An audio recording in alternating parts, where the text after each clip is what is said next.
Hi, today I'm going to teach you about the Casablanca ceiling fans conversion kits, the new ones that we're converting over. I'm Mark Graham, the National Service Center for Casablanca ceiling fans. I've been fixing these fans for 30 years. Our business is known as Suns Up, or fixmycasablancafan.com is our website where you can purchase these parts. First step is, this is a 1981 fan. If your fan is manufactured from 86 and before, you will need the IT3-86 kit that we sell.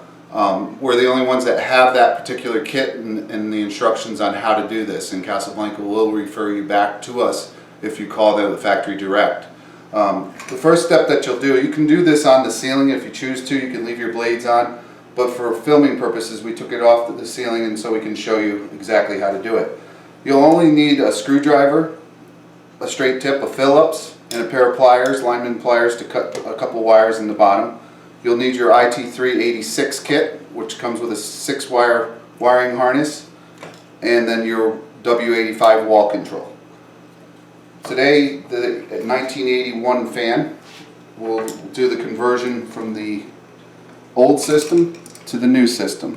First step is to remove the light kit and get the light out of the way. You'll have a little circuit board underneath here that's plugged in. That little tiny circuit board, you can either leave it there or remove it. I'm going to remove it for today. And there's a 4-prong plug with 3 wires in it, and then your 2-prong plug with 2 wires in it that go to your light. Unplug your light fixture, put it aside for now. Unplug the 4-prong plug out of the circuit board, and then you could just remove the circuit board out of here. Now here's the thing, if it's just your light that's not working in your fan with these particular boards, this is called an LDM, a light drive module. We still sell these modules, we have them in stock. If your fan is still operating but your light isn't, if your light stays on just for a little bit and then shuts off, that's your LDM, your light drive module. We have these in stock, they're on our website, and then all you do is just remove your light fixture, unplug everything, plug in the new board, and you're done. But for now, what we're going to do is convert the whole system over. So what we'll do is remove the LDM board, we remove the light fixture, we have our 4-prong plug in here. What we're going to do is, on this 4-prong plug, we're going to remove the green wire. This green wire is not the ground, it's the switch leg for the neutral. And we're going to skin the green wire back. And so you'll have your green wire, that's going to go to your white of your lights. So in other words, we're going to take this plug and we're going to take it off, and we're going to wire nut our white to our green.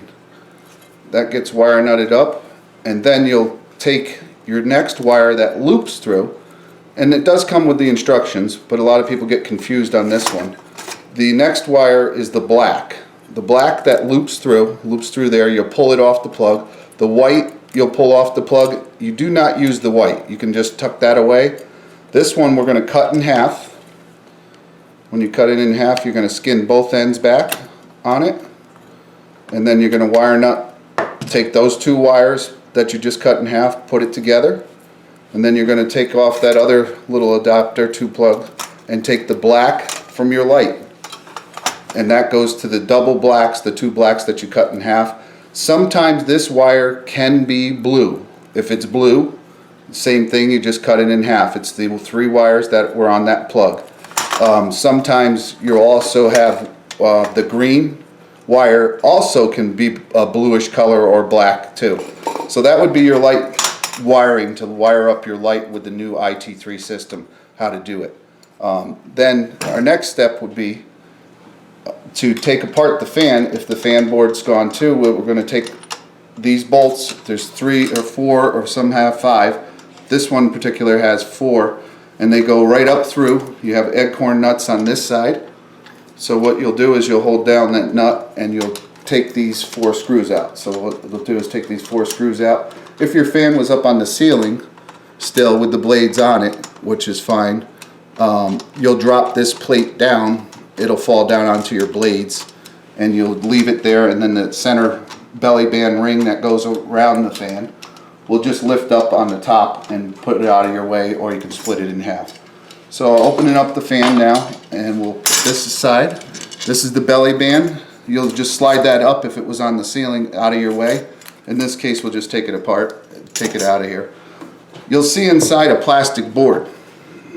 If you don't have a plastic board with 2 plugs and this, you don't need the 86 kit. If you have a ribbon cable, this white one with a bunch of wires going to it, if you had just a white ribbon cable one, which I have over here, this white ribbon cable, your fan has been converted already. Even though it's an 81 fan, sometimes the fan could be serviced and they upgraded the system.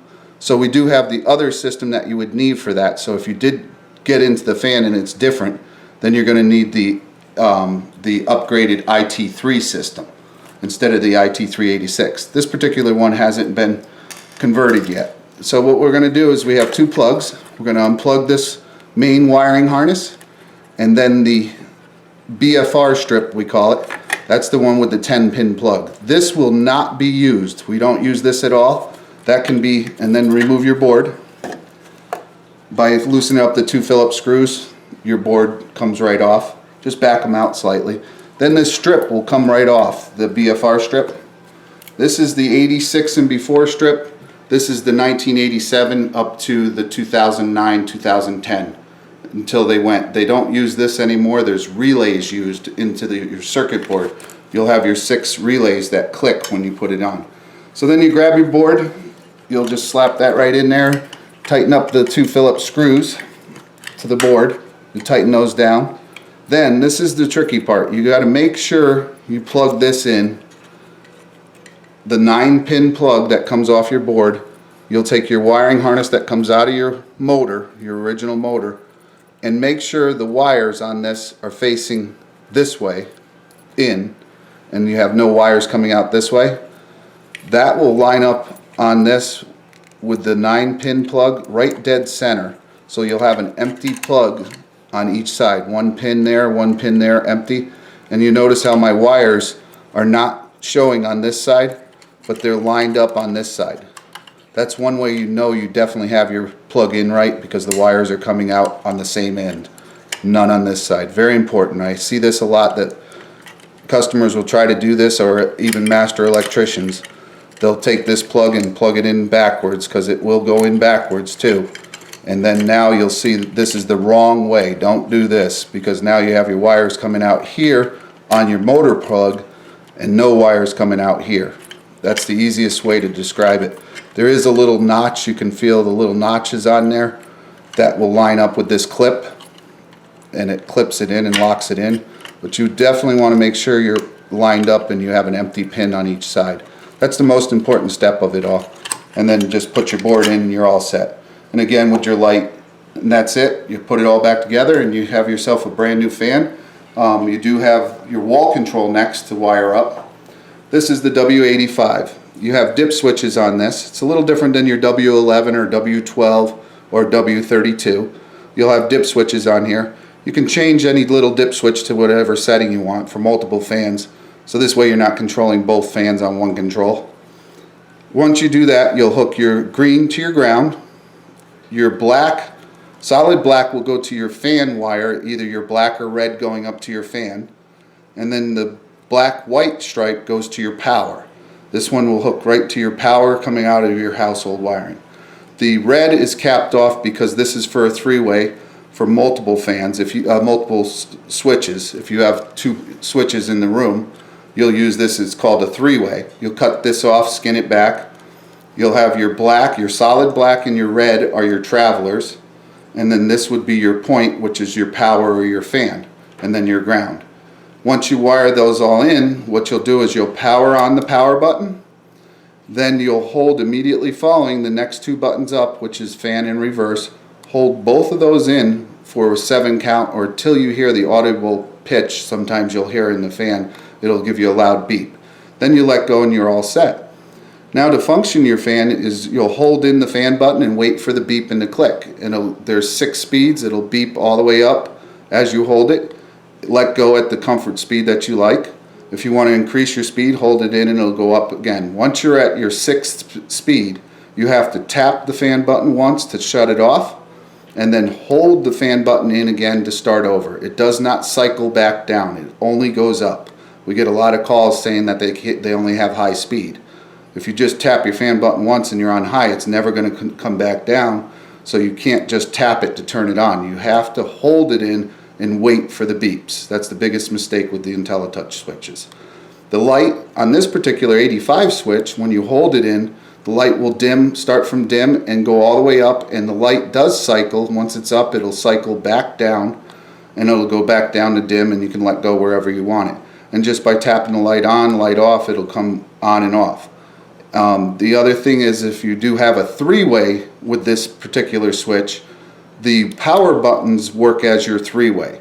So you would set your light on, and then at your exit room, switch B we'll call it, you would power off your power, and that will shut your light off. When you come back in at switch B or switch A and you hit your power button back on, your light will come back on, or your fan if you left your fan on. If you don't use the power button in a three-way and you just tap your light off at switch A here, and then you go over to switch B and you go to turn your light on over there, it will only repower it. No matter what button you turn on, it'll repower it and resume whatever it was last left at. So a lot of times you have to hit it twice to turn the light back on. The fan, say we held in the fan, got it at the third speed, we go over to A and we go to shut the light off. Well, it's going to shut the light and fan off because it remembers we only use the light at switch A. So it's a little confusing when you have two of the new style switches. My best suggestion is most of the people who use it in a kitchen or something like that, you'll just use your power as your three-way, pushing your power in or out at each switch, and that will turn everything back on to wherever you last left it. Okay, that's it for today. Hope this helps. Have a great day. Thanks.